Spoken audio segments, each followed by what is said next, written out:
Good morning students. Ray ஆப்டிக்ஸோட final டைட்டிலுக்கு வந்தாச்சு.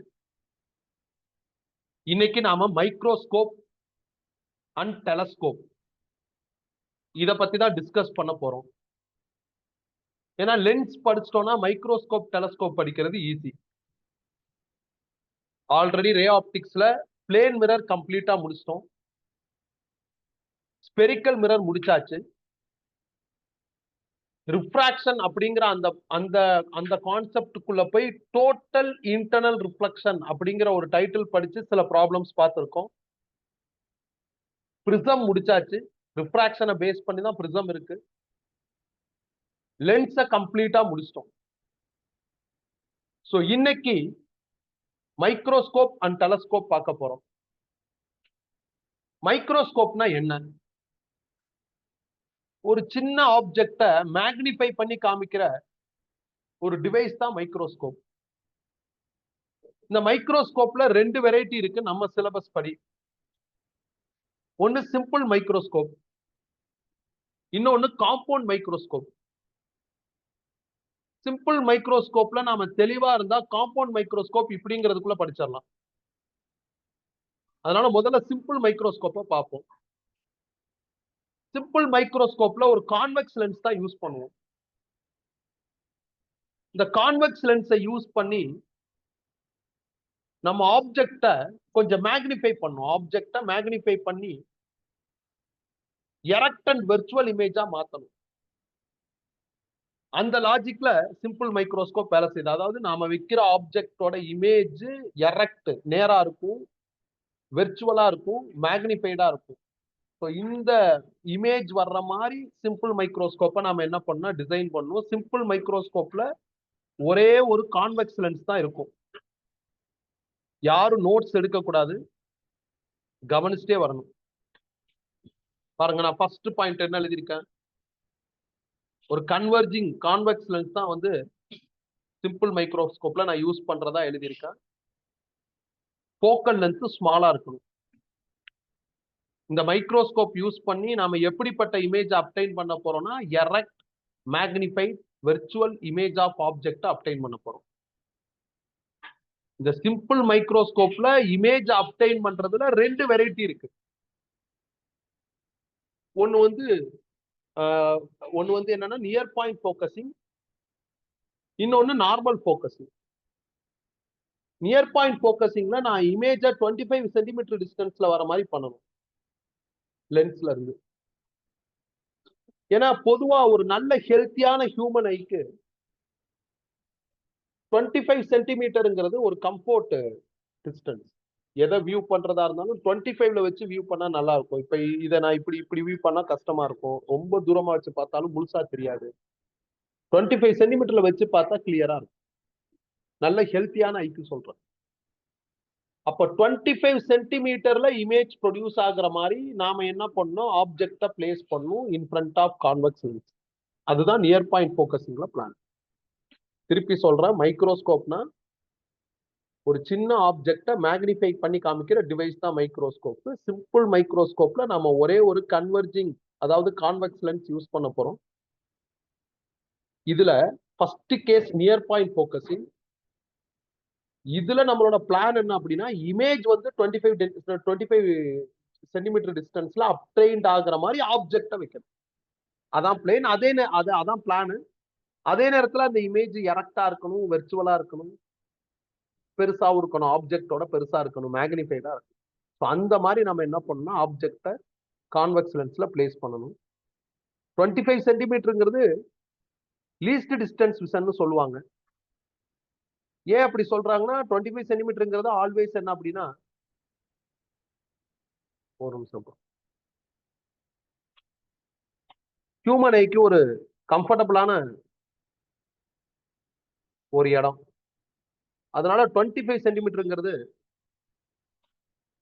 ஹியூமன் ஐக்கு கம்ஃபோர்ட் பிளேஸ்ங்கிறதுனால 25ல இமேஜ் வர மாதிரி, 25 சென்டிமீட்டர்ல இமேஜ் வர மாதிரி ஆப்ஜெக்ட பிளேஸ் பண்ணணும். அதுக்கு என்ன பண்ணணும்னா, ஆப்ஜெக்ட பிட்வீன் ஃபோக்கஸ் அண்ட் போல் வைக்கணும். அப்படி பிட்வீன் ஃபோக்கஸ் அண்ட் போல் வச்சோம்னா உங்களுக்கு இமேஜ் வந்து 25 சென்டிமீட்டர்ல 25 சென்டிமீட்டர்ல இமேஜ் வர மாதிரி ஆப்ஜெக்ட பிட்வீன் எஃப் அண்ட் பி ல வைக்கணும். 25 சென்டிமீட்டர்ல இமேஜ பாக்குறப்ப கண்ணுக்கு எப்படி இருக்கும் அப்படின்னா கம்ஃபர்டபுளா இருக்கும். ஒரு மினிமம் ஸ்ட்ரெயின் வரலாம். ரொம்ப நேரம் பார்த்துக்கிட்டே இருந்தோம் அப்படின்னா லைட்டா கண்ணு வலிக்கிற மாதிரி இல்ல கொஞ்சம் இரிட்ரேட்டிங்கா இருக்கிற மாதிரி ஒரு ஃபீல் என்ன ஆகலாம்னா இந்த கேஸ்ல வரலாம். சும்மா ஒரு கிளான்ஸ் பார்த்துட்டு உடனே வந்துருவோம் அப்படின்னா ஒன்னும் பெருசா பிரச்சனை எல்லாம் என்ன ஆகாதுன்னா வராது. லாங் டைம் அப்சர்வ் பண்ற மாதிரி தொடர்ச்சியா அந்த இமேஜை பார்த்துக்கிட்டே இருக்கணும், அந்த இமேஜ் அனலைஸ் பண்ணணும், அதனால தொடர்ச்சியா பார்த்துக்கிட்டே இருக்கணும். அப்ப இந்த கேஸ் வந்து அவ்வளவு கம்ஃபர்டபுளா ஃபீல் ஆகாது. பட் சும்மா பார்த்துட்டு வர்றதுக்கு இது ஓகே. பட் 25ங்கிறது ஹியூமன் ஐக்கு வந்து கம்ஃபர்டபுள் டிஸ்டன்ஸ், அது least distance or distinct vision அப்படின்னு சொல்லுவாங்க. இப்ப இதுக்கு டயக்ராம் வரையணும். ஸோ நான் ஒரு கான்வெக்ஸ் லென்ஸ் வரைஞ்சிட்டேன். நம்மளோட பிளான் நியர் பாயிண்ட். இது போலு. நான் இப்ப கர்சர் காமிக்கிறேன், அந்த இடம் வந்து போலு. இது வந்து போல். ஃபோக்கஸ் சப்போஸ் இங்க இருக்கலாம். போலுக்கும் ஃபோக்கஸ்க்கும் இடையில நான் ஆப்ஜெக்ட் வச்சுட்டேன். இப்ப இமேஜ் அப்டைன் பண்ணும். ஆப்ஜெக்ட்ல இருந்து லைட் ரே பிரின்சிபல் ஆக்சஸ்க்கு பேரலா போச்சு அப்படின்னா லென்ஸை விட்டு வெளியே வர ரிஃப்ராக்டட் ரே ஃபோக்கஸ் வழியா டிராவல் ஆகும். லென்ஸ்ல 2 கர்வ்டு சர்ஃபேஸ் இருக்கிறதுனால 2 பக்கமும் ஃபோக்கஸ் இருக்கும். இப்ப ஆப்ஜெக்ட்ல இருந்து வெளியே வர லைட் ரே ஆப்ஜெக்ட்ல இருந்து டிராவல் ஆகுற லைட் ரே பிரின்சிபல் ஆக்சிஸ்க்கு பேரலா டிராவல் ஆச்சுன்னா லென்ஸை விட்டு வெளியே வர லைட் ரே ஃபோக்கஸ் வழியா வெளியே வரும். போல் வழியா வர லைட் ரே அன்டிவியேட்டடா போயிட்டே இருக்கும். பொதுவா air to glass, glass to ஏர்னு லென்ஸுக்குள்ள போய் லென்ஸை விட்டு லைட் ரே வெளியே வரப்ப 2 தடவை ரிஃப்ராக்ட் ஆயிரும். ஆனா போல் வழியா போற லைட் ரே ரிஃப்ராக்ட்லாம் ஆகாது, அப்படியே போயிட்டே இருக்கும். இந்த 2 ரிஃப்ராக்டட் ரேவும் டைவர்ஜ் ஆகுது. அப்ப இது மீட் பண்றதுக்கு வாய்ப்பே இல்லை. அப்ப பேக் சைட்ல இதோட டூப்ளிகேட் போடணும். இதோட டூப்ளிகேட் எங்க மீட் பண்ணுதோ அங்கதான் இமேஜ் வரும். அந்த இமேஜை நம்ம இந்த பக்கத்துல இருந்து பார்க்கணும். இதுதான் லாஜிக். போல்ல இருந்து இமேஜ் அப்டைன்ட் ஆகிற அந்த டிஸ்டன்ஸ் சப்போஸ் டு பி 25 இருந்தா 25 தான் இருக்குன்னு அவசியம் இல்லை. ஹெல்த்தி ஆயினா 25 நல்லா இருக்கும். 25 இருந்தா பாக்குறதுக்கு சூப்பரா இருக்கும்.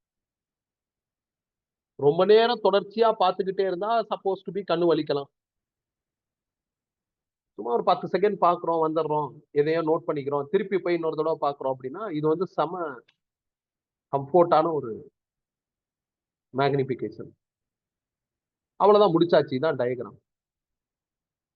மைக்ரோஸ்கோப்ல ஒரு சின்ன ஆப்ஜெக்ட மேக்னிஃபை பண்ணி பாக்குறோம். அப்ப மேக்னிபிகேஷன் தான் அல்டிமேட். அப்ப மேக்னிபிகேஷனுக்கான ஃபார்முலா டெரைவ் பண்ணும் ஃபார் நியர் பாயிண்ட் ஃபோக்கஸ். எப்படி டெரைவ் பண்றது? நான் 1/v minus 1/u is equal to 1/f இந்த லென்ஸ் ஃபார்முலா எழுதிக்கிறேன். இந்த என்டையர் ஈக்குவேஷனையும் v ஆல மல்டிப்ளை பண்றேன். அப்போ 1 minus v/u is equal to v/f னு வந்துடும். இதுல v/u தான் மேக்னிபிகேஷன் m. அப்போ 1 minus m is equal to v/f னு வந்துடும். இதுல இருந்து m கண்டுபிடிச்சா 1 மைனஸ் v/f னு வந்துடும். v image distance. நான் டயக்ராம்ல போய் இமேஜ் டிஸ்டன்ஸ் மெஷர் பண்ண போறேன். போலுக்கும் இமேஜுக்கும் நடுவுல இருக்கிற டிஸ்டன்ஸ் நான் 25 சென்டிமீட்டர் கேபிட்டல் டின்னு போட்டிருக்கேன்.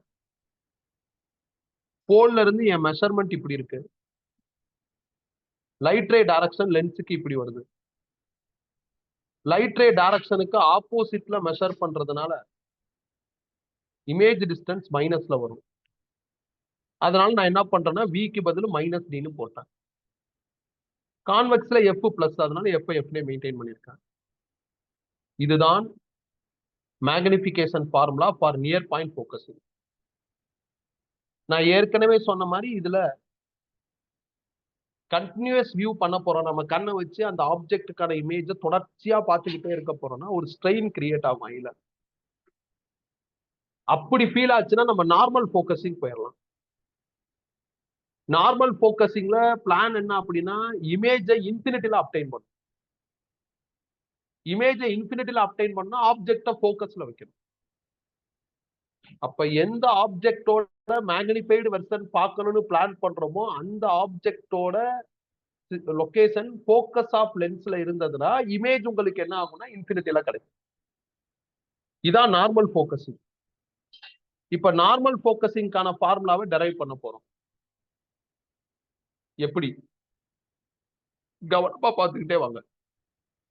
ஆப்ஜெக்ட போக்கஸ்ல வச்சா இமேஜ் இன்ஃபினிட்டில கிடைக்கும்.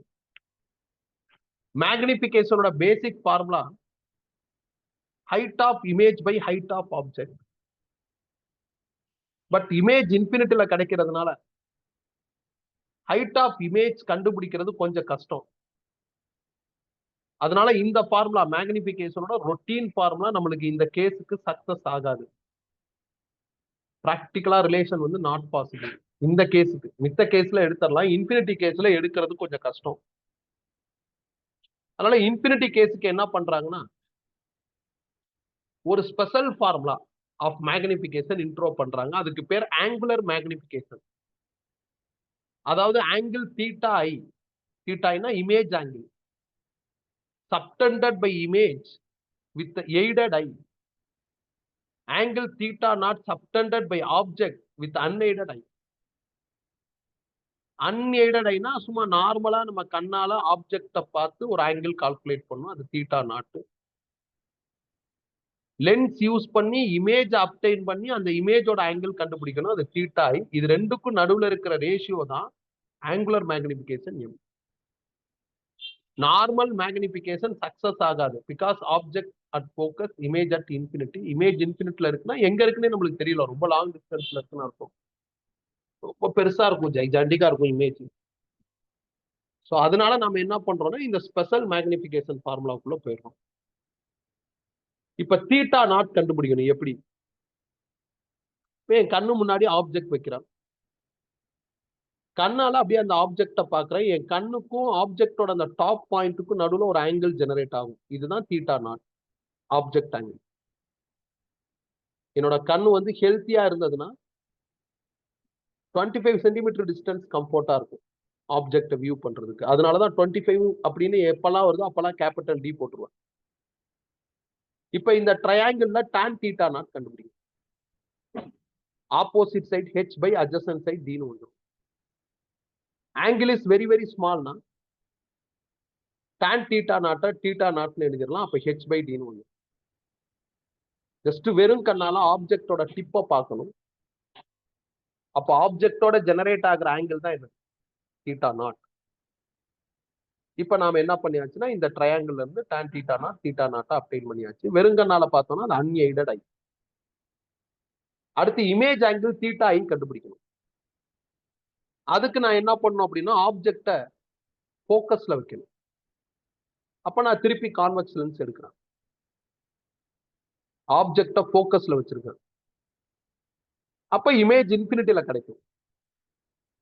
அப்ப டயக்ராம் டிரா பண்ணுங்க. பிரின்சிபல் ஆக்சிஸ்க்கு பேரலா ஒரு லைட் ரே லென்ஸ்குள்ள போச்சுன்னா லென்ஸை விட்டு வெளியே வரப்போ போக்கஸ் வழியா டிராவல் ஆகும். கோல் வழியா போற லைட் ரே அன்டிவியேட்டடா போயிட்டே இருக்கும்.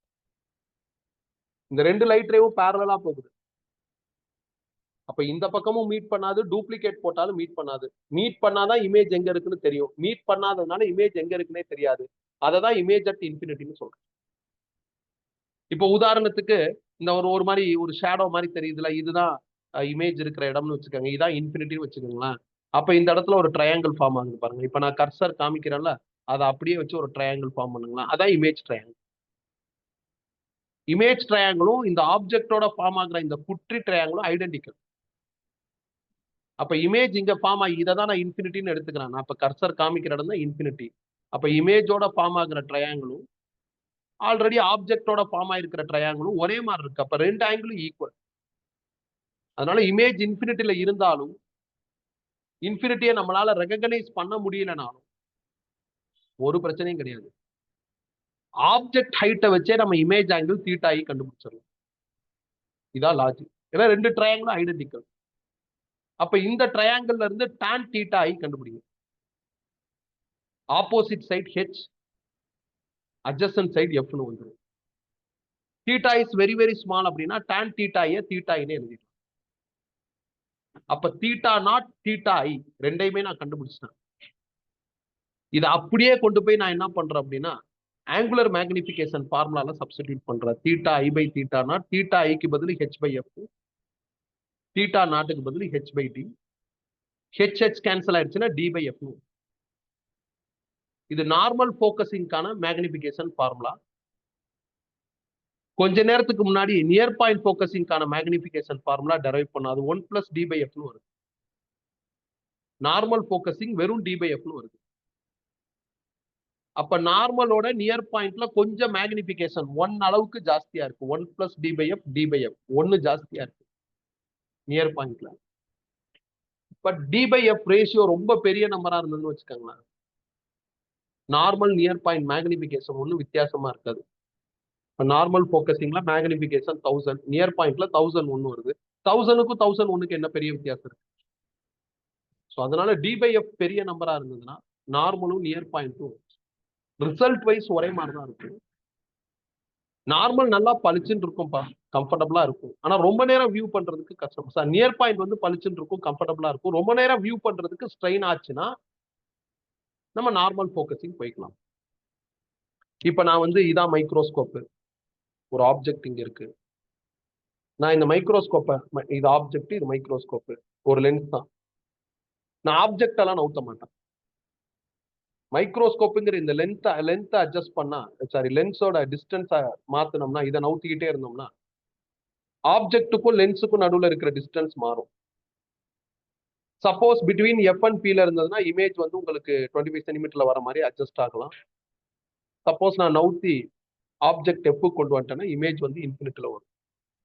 அப்ப இதை நவுத்தி இமேஜ் எங்க வச்சா நல்லா இருக்கும் அப்படின்னு நம்ம கண்ணுக்கு தகுந்த மாதிரி இமேஜோட லொகேஷனை மாத்திக்கலாம். Just by shifting either lens or object. Object சின்னதா இருக்கும்ல, அதனால ஆப்ஜெக்டை நவுத்துறது டிஸ்டர்ப்டா இருக்கும்.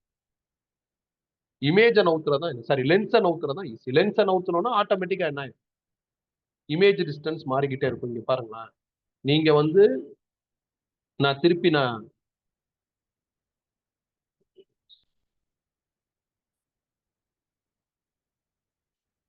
வந்து நியர் பாயிண்ட் போக்கஸிங் டயக்ராம் போறேன்.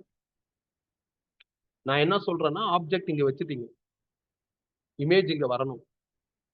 நீங்க பாக்குறீங்க, உங்களுக்கு கஷ்டமா இருந்ததுன்னா லென்ஸை நவுத்துங்க. லென்ஸை நவுத்துனா ஆட்டோமேட்டிக்கா யூ டிஸ்டன்ஸ் மாறும், அப்ப இமேஜ் டிஸ்டன்ஸும் மாறிடும். அவ்வளவுதான், முடிஞ்சு போச்சு. ஆப்ஜெக்டை நவுத்தலாம், ஆப்ஜெக்ட் தான் சின்னதா இருக்குமே, அதை ஹேண்டில் பண்றது கஷ்டமா இருக்கும், அதனால லென்ஸை நவுத்தணும். இதான் லாஜிக். நான் botany zoology lab work 12th பண்றப்ப மைக்ரோஸ்கோப் யூஸ் பண்ணியிருக்கேன். அப்ப எது ஆப்ஜெக்ட் எது இமேஜ்னே தெரியாது. நான் மைக்ரோஸ்கோப்ல ஆப்ஜெக்டை வச்சுட்டாங்க, நான் போய் பாக்குறேன், இமேஜ் தெரியுதான்னு கேட்டாங்க. எனக்கு முன்னாடி போனவங்களாம் தெரியுதுன்னு சொன்னதுனால நானும் தெரியுதுன்ட்டான். ஆனா உண்மையிலுமே எனக்கு எதுவுமே தெரியல, எது ஆப்ஜெக்ட்னே புரியல. ஒத்த கண்ணில் வேற பார்க்கணும், ஒத்த கண்ணிலையும் பார்க்க தெரியல. ஸோ அதனால அப்ப என்னோட டீச்சர் திருப்பி திட்டினாரு, நான் வைக்கவே இல்லை, நீ என்ன தெரியுதுங்கிற, என்ன தெரியுது அப்படின்னாரு. ஸோ இந்த மாதிரிலாம் அப்போ வந்து கொஞ்சம் ப்ராக்டிக்கலா அதை ஹேண்டில் பண்றது ஒரு மாதிரி பயமாவும் பதட்டமாவும் இருந்தது. அதுக்கப்புறம் ஹையர் ஸ்டடீஸ்ல ஒரு டைம் மைக்ரோஸ்கோப் ரொம்ப நாள், 10 நாளைக்கு மேல கையிலே வச்சிருக்கிற மாதிரி ஒரு சிச்சுவேஷன் அமைஞ்சிச்சு. அப்ப நான் நிறைய வச்சு பார்த்துருக்கேன். நகை வச்சு பார்த்துருக்கேன், சின்ன கல்லு, ஒரு சின்ன கிளாத்து, இந்த மாதிரி டஸ்ட், இந்த மாதிரி நான் பூச்சி, இதெல்லாம் வச்சு பார்த்துருக்கேன். ஜூம் பண்ணா அது எப்படி இருக்கு அப்படிங்கிறத எக்ஸாமைன் பண்ணியிருக்கேன். அப்படி ஜூம் பண்றப்ப, எக்ஸாமைன் பண்றப்ப எந்த இடத்துலயும் ஆப்ஜெக்டை வச்சதுக்கு அப்புறம் ஆப்ஜெக்டை டிஸ்டர்ப் பண்ற மாதிரி இருக்காது. அந்த ஆப்ஜெக்ட் அந்த பிளேட்ல வச்சதுக்கு அப்புறம் டிஸ்டர்ப் பண்ற மாதிரி இருக்காது. இந்த டியூப் லென்த்னு ஒரு லென்த் வரும், காம்பவுண்ட் மைக்ரோஸ்கோப்ல அது வரும், நம்ம படிக்கிறப்ப அதை தான் அட்ஜஸ்ட் பண்ற மாதிரி இருக்கும். அப்படின்னா லென்ஸோட பொசிஷனை மாத்தினா ஆட்டோமேட்டிக்கா ஆப்ஜெக்டுக்கும் லென்ஸுக்கும் நடுவில் இருக்கிற டிஸ்டன்ஸ் மாறும். ஸோ தட் நம்மளுக்கு என்ன ஆகும், இமேஜும் வேற லொகேஷன்ல கிடைக்கும். அது நம்மளுக்கு கம்ஃபர்டபுள் டு வியூவா இருந்ததுன்னா, நம்ம கண்ணுக்கு அது கரெக்டா இருந்ததுன்னா நம்ம இங்க செட் பண்ணிக்கலாம். பட் பிளான் இதான், ஒன்னு நியர் பாயிண்ட் 25 சென்டிமீட்டர், இல்ல உன்னோட ஐக்கு 26 கரெக்டா இருந்ததுன்னா 26, ஸ்ட்ரெயின் ஆச்சுன்னா இன்ஃபினிட்டி. அப்ப 2 விதமான போக்கஸிங் நம்ம பண்ணிருக்கோம், நியர் பாயிண்ட் போக்கஸிங், நீங்க வந்து போலுக்கும் ஃபோக்கஸ்க்கு நடுவில் ஆப்ஜெக்டை வச்சு இமேஜை 25ல எடுக்கணும். மேக்னிஃபிகேஷன் ஃபார்முலா என்ன அப்படின்னா 1 + d/f. இன்னொன்னு என்ன அப்படின்னா நார்மல் ஃபோக்கஸிங். நீங்க ஆப்ஜெக்டை எங்க வைக்கணும்னா எக்ஸாக்டா ஃபோக்கஸ்ல வச்சு இமேஜை இன்ஃபினிட்டில எடுக்கணும். இதுல மேக்னிஃபிகேஷன் ஃபார்முலா என்ன அப்படின்னா d/f. இந்த ஃபார்முலாவுக்கும் அந்த ஃபார்முலாவுக்கும் பயங்கர வித்தியாசம் இல்லை. அது 1 + d/f, இது d/f. அவ்வளவுதான். d/fங்கிற இந்த நம்பர் ரொம்ப பெரிய நம்பரா இருந்தா 2 கேஸ்லயும் ரிசல்ட் வந்து ஒரே மாதிரி தான் இருக்கும் அப்படிங்கிற அந்த கீ பாயிண்ட் நம்மளுக்கு கிடைக்குது. இதான்ப்பா சிம்பிள் மைக்ரோஸ்கோப். இப்ப இதுல கிடைச்ச நாலேஜை வச்சுக்கிட்டு ஒரு ப்ராப்ளம் பார்ப்போம். A man with a near point of 25 cm reads a book with small print using a magnifying glass, a convex lens of focal length 5 cm. A. What is the closest and the furthest distance at which he should keep the lens from the page so that he can read the book when viewing through the magnifying glass? B. What is the maximum and the minimum angular magnification, magnifying power possible using the above simple microscope? ஒரு மேனுக்கு வந்து 25 சென்டிமீட்டர்ல கண்ணு நல்லா தெரியுது. அது 25 சென்டிமீட்டர்ல எதை பார்த்தாலும் அவர் கிளியரா இருக்கிற மாதிரி ஐயோட ஸ்ட்ரென்த் இருக்கு.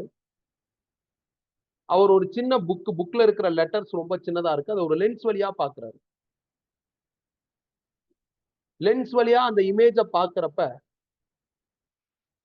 25 சென்டிமீட்டர்ல இமேஜ் வரணும்னா லென்ஸுக்கும் அந்த புக்குக்கும் நடுவில் இருக்கிற டிஸ்டன்ஸ் என்னவா இருக்கணும்? இன்ஃபினிட்டில இமேஜ் வரணும்னா லென்ஸுக்கும் அந்த புக்குக்கும் நடுவில் இருக்கிற டிஸ்டன்ஸ் என்னவா இருக்கணும் கண்டுபிடிங்க அப்படின்னு சொல்றாங்க. இப்ப இதான் லென்ஸ், என்னோட கை தான் புக்கு. இப்படி பார்த்தா எனக்கு ஒன்றும் தெரிய மாட்டேங்குது, ஏன்னா லெட்டர்ஸ்லாம் சின்னதா இருக்கு. நான் லென்ஸ் வழியா பாக்குறேன். அப்ப இது ஆப்ஜெக்டா மாறி, இந்த புக்குங்கிறது ஆப்ஜெக்ட், இது ஆப்ஜெக்ட். லென்ஸ் வழியா பாக்குறேன், இமேஜ் பின்னாடி தெரியும். இப்ப இந்த ஆப்ஜெக்டுக்கான இமேஜ் 25ல வரணும். அப்ப ஆப்ஜெக்டுக்கும் லென்ஸுக்கும் நடுவில் இருக்கிற டிஸ்டன்ஸ் என்ன? ஆப்ஜெக்டுக்கான இமேஜ் வந்து இன்ஃபினிட்டில வரணும். அப்ப ஆப்ஜெக்டுக்கும் லென்ஸுக்கும் நடுவில் இருக்கிற டிஸ்டன்ஸ் என்னன்னு கேட்கிறாங்க. சோ ஒரு கேஸ்ல இமேஜ் டிஸ்டன்ஸ் 25 சென்டிமீட்டர். சோ நம்மளுக்கு கிடைச்சிருக்கிறது வெர்ச்சுவல் இமேஜ். அது மைனஸ். ஏற்கனவே நம்ம அந்த தியரியா படிக்கிறப்பே v வந்து மைனஸ்னு கன்ஃபார்ம் பண்ணியாச்சு. சோ அப்ப f 5 சென்டிமீட்டர், கான்வெக்ஸ்ல f பிளஸ். ஃபர்ஸ்ட் கேஸ்ல நான் u கண்டுபிடிக்கணும். எனக்கு v வந்து -25 சென்டிமீட்டர், அதாவது 25 சென்டிமீட்டர்ல இமேஜ் வரும். அப்ப லென்ஸ் ஃபார்முலால போடுங்க. 1/v - 1/u = 1/f. இதுல இருந்து 1/u கண்டுபிடிச்சா இது இங்கிட்ட வந்து 1/v - 1/fன்னு வந்துடும். கிராஸ் பண்ணா f - v/f × v = 1/uன்னு வரும். இதுல இருந்து u கண்டுபிடிச்சா f × v/f - vன்னு வரும். f 5 சென்டிமீட்டர், v -25, அதை ஃபில் பண்ணிட்டேன். f 5, v -25 போட்டா ஆல்ரெடி ஒரு மைனஸ் இருக்கிறதுனால பிளஸ்ன்னு எழுதிட்டேன். சிம்பிளிஃபை பண்ணா எனக்கு 4.167 சென்டிமீட்டர்னு வருது. அப்ப லென்ஸ் அப்படிங்கிற அந்த போலுக்கும் ஆப்ஜெக்டுக்கும் நடுவில் இருக்கிற டிஸ்டன்ஸ் இந்த நம்பரா இருந்ததுன்னா இமேஜ் 25ல வரும். 25 வந்து இமேஜ் 25ல இருந்ததுன்னா கொஸ்டின்ல இருக்கிற இன்ஃபர்மேஷன் படி அந்த ஹியூமனுக்கு கம்ஃபர்ட்டா இருக்கு. வேற எங்க இமேஜ் வந்தா கம்ஃபர்ட்டா இருக்கும்? இன்ஃபினிட்டில வந்தா கம்ஃபர்ட்டா இருக்கும். அப்ப செகண்ட் கேஸ், ஏ டிவிஷன்ல second case, farthest object distance வேணும் அப்படின்னா இமேஜ் இன்ஃபினிட்டில வரணும், அதாவது நார்மல் ஃபோக்கஸிங். திருப்பி 1/v - 1/u = 1/fல விக்கு பதில் இன்ஃபினிட்டி போடுறேன், u கண்டுபிடிக்கணும். f 5 போட்டா u வந்து எனக்கு என்ன ஆகும்னா -5 சென்டிமீட்டர் வரும். நான் மைனஸ் மிஸ் பண்ணிருக்கேன், மைனஸ் சேர்த்து எழுதி. மைனஸ்ல வருதுன்னா போல்ல இருந்து வர லைட் ரே, அதாவது போல்ல இருந்து நம்ம மெஷர்மெண்ட் லைட் ரே டைரக்ஷனுக்கு ஆப்போசிட்ல இருக்குன்னு இருக்கும். மைனஸ் போட்டுக்கிறோம்னா அதை பாதர் பண்ண வேண்டிய அவசியம் இல்லை. ஸோ ஃபர்ஸ்ட் டிவிஷனுக்கான ஆன்சர் எடுத்தாச்சு. ரெண்டாவது division magnification of both case கேட்டிருக்காங்க. நியர் பாயிண்ட்ல மேக்னிபிகேஷன், நார்மல் ஃபோக்கஸிங்லயும் மேக்னிபிகேஷன் கேட்டிருக்காங்க. மேக்னிபிகேஷனோட ஃபார்முலா நியர் பாயிண்ட்டுக்கு 1 + d/f, d 25, f 5, அப்ப 6ன்னு வருது. நார்மல் ஃபோக்கஸிங்ல மேக்னிஃபிகேஷன் ஃபார்முலா ஜஸ்ட் d/f 25/5 என்ன ஆகுதுன்னா 5 வருது. ஸோ ஃபர்ஸ்ட் கொஸ்டின் சிம்பிள் மைக்ரோஸ்கோப்பை வச்சு வந்திருக்கிற ஒரு சிம்பிள் கொஸ்டின் முடிச்சாச்சு. இப்ப நீங்க ஃபுல்லா பார்க்கணும்பா, நோட்ஸ் எடுத்து சிம்பிள் மைக்ரோஸ்கோப்பை ஃபுல்லா பார்க்கணும். இதுல உங்களுக்கு ஏதாவது டவுட் இருந்தா கேட்கலாம். யாரோ இப்பதான் ஜாயின் பண்ண மாதிரி இருக்குது, அவங்க டவுட் கேட்காதீங்க, அவங்களுக்கு ஒன்றும் புரியாது. முன்னாடி இருந்து கரெக்டா கிளாஸ் அட்டன் பண்ணவங்களுக்கு, ½ mn அட்டன் பண்ணவங்களுக்கு கிளியரா புரியும். அட்டன் பண்ணவங்க எனக்கு பார்த்துட்டு சொல்லுங்க, ஏதாவது டவுட் இருக்கா அப்படின்னு பார்த்துட்டு சொல்லுங்க. ஏன்னா சிம்பிள் மைக்ரோஸ்கோப்ல ஸ்ட்ராங்கா இருந்தாதான் காம்பவுண்ட் மைக்ரோஸ்கோப் ஈஸியா இருக்கும். சிம்பிள் மைக்ரோஸ்கோப்ல ஐடியா இல்லைன்னா காம்பவுண்ட் போய் படிக்கிறப்ப கஷ்டமா இருக்கிற மாதிரி இருக்கும்.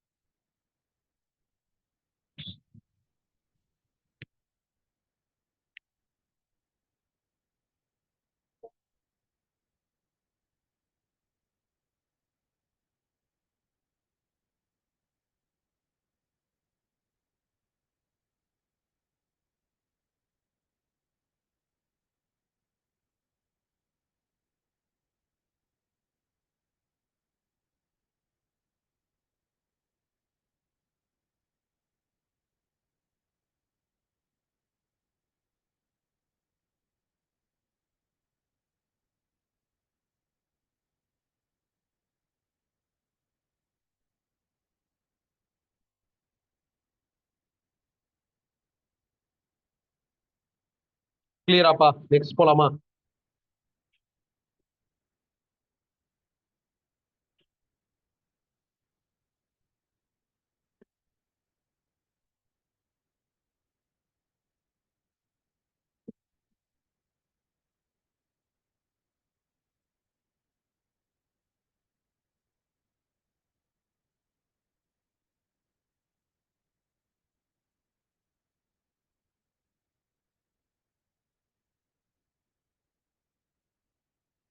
கிளியரா? நெக்ஸ்ட் போலாமா?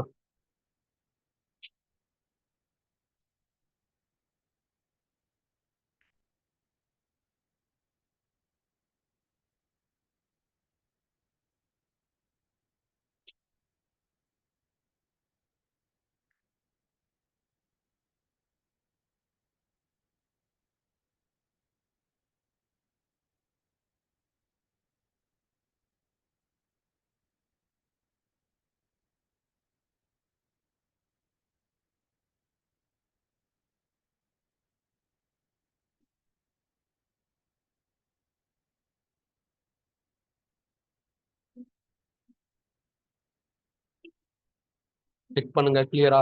நெக்ஸ்ட் போலாமா? ஏதாவது டவுட் இருந்தா சொல்லுங்க, திருப்பி நடத்துறேன்.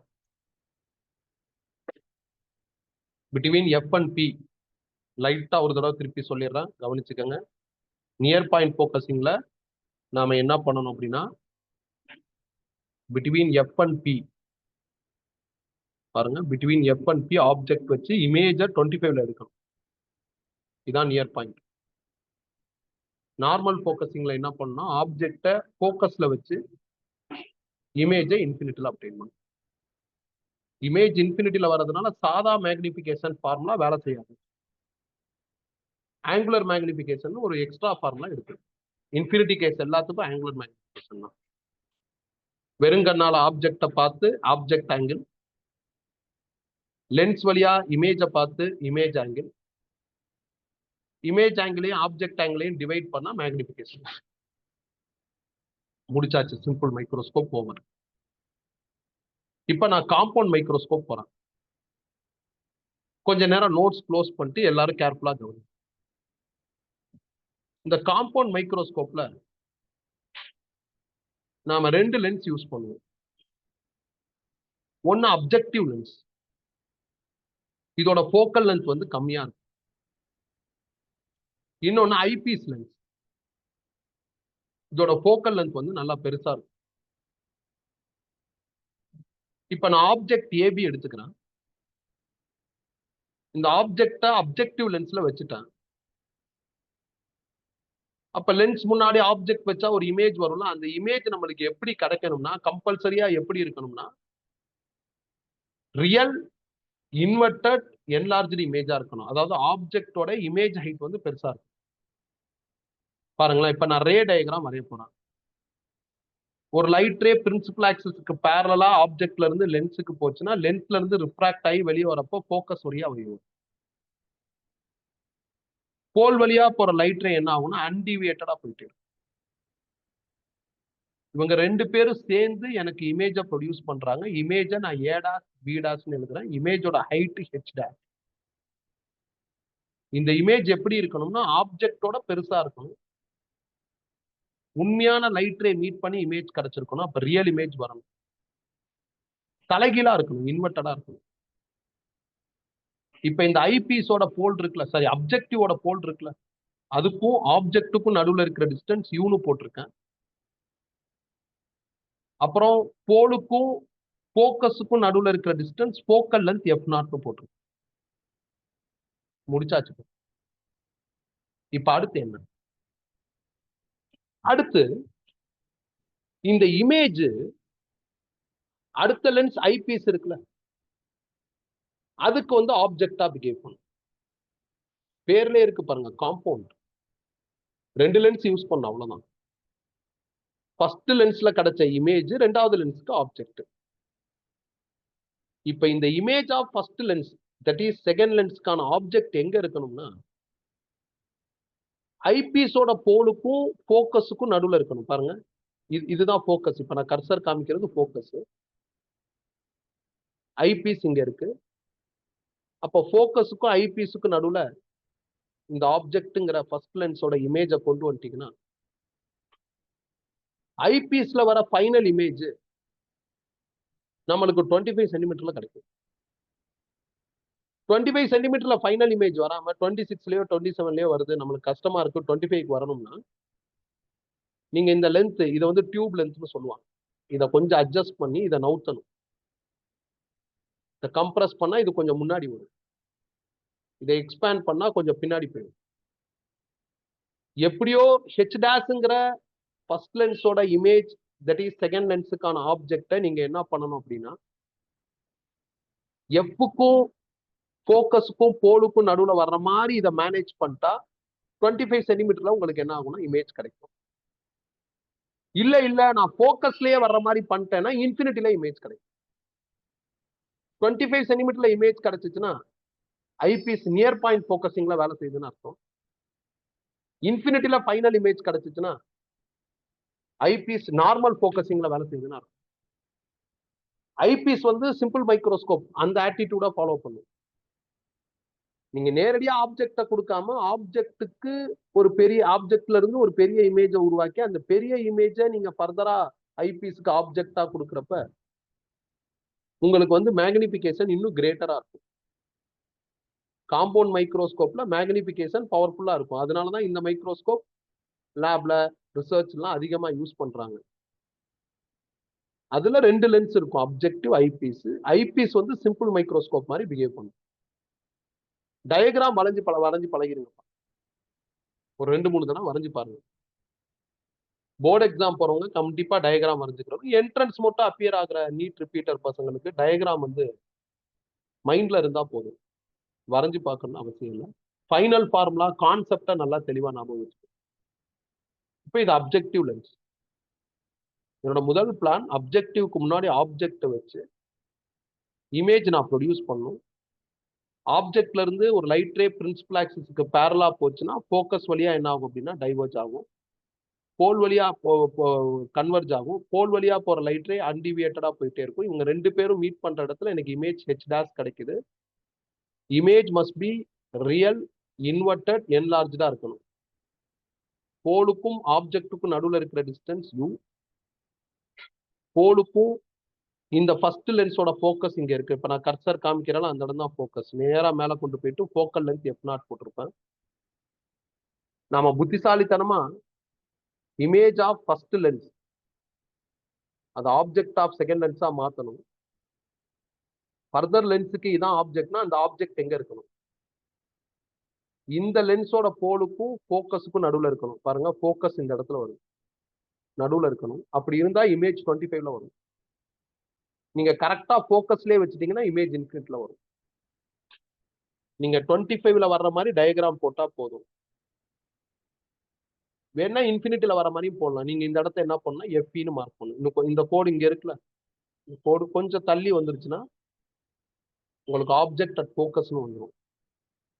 பின்னாடி இருந்ததுன்னா பிட்வீன் ஃபோக்கஸ் அண்ட் பீன்னு வந்துடும். உனக்கு பார்த்தாவே புரியும். இதுல ஐபீஸுக்கும் ஐபீஸோட ஃபோக்கஸுக்கும் நடுவில் இருக்கிற length focal length F E of eyepiece. இந்த எஃப் நாட்டுக்கும் எஃப்இக்கும் நடுவில் இருக்கிற கேப்பை மைக்ரோஸ்கோப்போட டியூப் லென்த்னு சொல்லுவாங்க. நான் வந்து கம்ஃபர்டபிலிட்டிக்காண்டி சில ஆங்கிளை இன்ட்ரோ பண்றேன். இப்ப இந்த ஆங்கிள் நான் பீட்டான்னு போட்டிருக்கேன். அப்ப இதுவும் பீட்டா. இங்க ஒரு ட்ரையாங்கிள் தெரியுதா, அந்த ட்ரையாங்கிள்ல டான் பீட்டா கண்டுபிடிக்க போறேன். அதே மாதிரி இந்த இடத்துல ஒரு ட்ரையாங்கிள் தெரியுது, இந்த ட்ரையாங்கிள்லயும் நான் டான் பீட்டா கண்டுபிடிக்க போறேன். ஏன்னா முதல்ல அப்ஜெக்டிவோட மேக்னிபிகேஷன் கண்டுபிடிக்கணும். மேக்னிபிகேஷனோட formula height of image by height of object. Image height H dash, object height H. So இதான் நான் பிளான் பண்ணியிருக்கேன். அப்ஜெக்டிவ் லென்ஸோட மேக்னிபிகேஷன் வேணும். Height of image H dash by height of object H.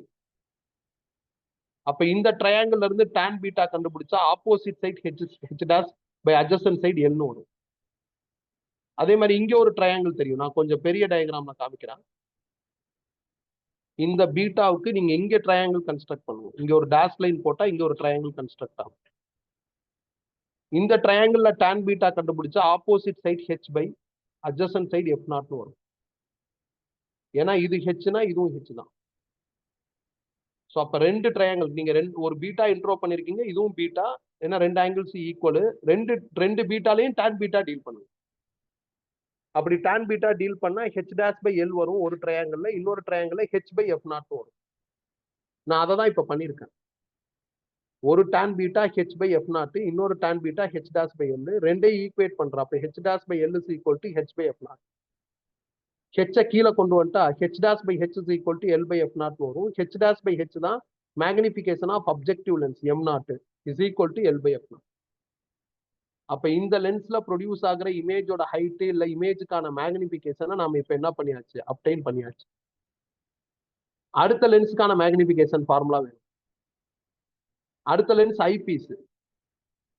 ஐபீஸ்ங்கிறது இங்க சிம்பிள் மைக்ரோஸ்கோப். சிம்பிள் மைக்ரோஸ்கோப்போட magnification formula already நம்ம ரெண்டு different கேஸுக்கு ரெடி பண்ணியாச்சு. நியர் பாயிண்ட்டுக்கு ரெடி பண்ணியாச்சு, நார்மல் ஃபோக்கஸிங்க்கு ரெடி பண்ணியாச்சு. அதனால இங்க இருந்து நான் ஃபர்ஸ்ட் கேஸ் போறேன். ஐபீஸ் நியர் பாயிண்ட் ஃபோக்கஸிங்ல வேலை செஞ்சா மேக்னிபிகேஷன் ஃபார்முலா 1 + d/f. இது அப்ஜெக்டிவோட மேக்னிபிகேஷன், இது ஐபீஸோட. ரெண்டையும் ப்ராடக்ட் பண்ணா overall magnification of compound microscope கிடைக்கும். இல்ல நான் ஐபீஸ் லென்ஸை நார்மல் ஃபோக்கஸிங் பண்ண போறேன், இமேஜை இன்ஃபினிட்டில எடுக்க போறேன், இமேஜை 25ல எடுத்தா இதான் மேக்னிபிகேஷன் ஃபார்முலா. இல்ல நான் இமேஜை இன்ஃபினிட்டில எடுக்க போறேன்னா அப்ப மேக்னிபிகேஷன் ஃபார்முலா என்ன அப்படின்னா d/f. அப்ப மேக்னிபிகேஷன் ஆஃப் அப்ஜெக்டிவையும் மேக்னிபிகேஷன் ஆஃப் ஐபீஸையும் ப்ராடக்ட் பண்ணிட்டா உங்களுக்கு என்ன கிடைச்சிரும்னா டோட்டல் கிடைச்சிடும். அவ்வளவுதான், இதான் டெரிவேஷன். நம்ம ஆல்ரெடி சிம்பிள் மைக்ரோஸ்கோப்ல நியர் பாயிண்ட் ஒரு கேஸ் எடுத்தாச்சு. நியர் பாயிண்ட்னா 25ல இமேஜ் வரணும். இன்னொரு கேஸ் நார்மல், அதுல இன்ஃபினிட்டில இமேஜ் வரணும். நியர் பாயிண்ட்னா இதான் மேக்னிபிகேஷன் ஃபார்முலா, நார்மல்னா இதான் மேக்னிபிகேஷன் ஃபார்முலா. இந்த மேக்னிபிகேஷனையும் அப்ஜெக்டிவ் மேக்னிபிகேஷன் ரெண்டையும் ப்ராடக்ட் பண்ணா ஓவரால் மேக்னிபிகேஷன் கிடைச்சிரும். அப்ப நியர் பாயிண்ட்டுக்கு ஓவரால் மேக்னிபிகேஷன் எழுதிட்டா, நார்மலுக்கும் ஓவரால் மேக்னிபிகேஷன் எழுதிட்டா, அவ்வளவுதான் முடிஞ்சிருச்சு. நம்ம முன்னாடியே ஐபீஸ் அதாவது சிம்பிள் மைக்ரோஸ்கோப்போட ஃபார்முலா ரெடி பண்ணிட்டதுனால, எம்இ ரெடி பண்ணி வச்சிருக்கிறதுனால, சிம்பிள் மைக்ரோஸ்கோப்பை நீட்டா படிச்சிட்டதுனால ஈஸியா படிச்சாச்சு. சிம்பிள் மைக்ரோஸ்கோப் படிக்கிறதுக்கு 1/2 an hour ஆச்சு. இப்ப பாருங்க, காம்பவுண்ட் மைக்ரோஸ்கோப் 10 minutesல படிச்சாச்சு. நான் இன்னொரு தடவை நடத்துறேன், திருப்பி கவனமா பாருங்க. ஃபர்ஸ்ட் என்னோட பிளான் என்ன அப்படின்னா, ரெண்டு லென்ஸ் இருக்கு. ஒன்னு அப்ஜெக்டிவ், இன்னொன்னு ஐபி. அப்ஜெக்டிவ் லென்ஸ்ல தான் நீங்க ஒரிஜினல் ஆப்ஜெக்ட் வைக்கணும். இதனால வர இமேஜ் எப்படி இருக்கணும்னா ரியல், இன்வெர்டட், என்லார்ஜா இருக்கணும். அப்ப அந்த மாதிரி ஒரு இடத்துல நீங்க ஆப்ஜெக்ட் வைக்கணும். அந்த ஆப்ஜெக்ட் டிஸ்டன்ஸ் பிரின்சிபல் ஆக்சிஸ்க்கு பேரலா ஒரு லைட் ரே போய் லென்ஸை விட்டு வெளியே வரப்போ ஃபோக்கஸ் வழியா வெளியே வரும். போல் வழியா போற லைட் ரே அன்டிவியேட்டடா போயிட்டே இருக்கும். இவங்க ரெண்டு பேரும் மீட் பண்ற இடத்துல எனக்கு நான் நினைச்ச மாதிரி ரியல், இன்வெர்டட், என்லார்ஜ் இமேஜ் கிடைச்சிட்டு அது ஹெச் டாஷ்.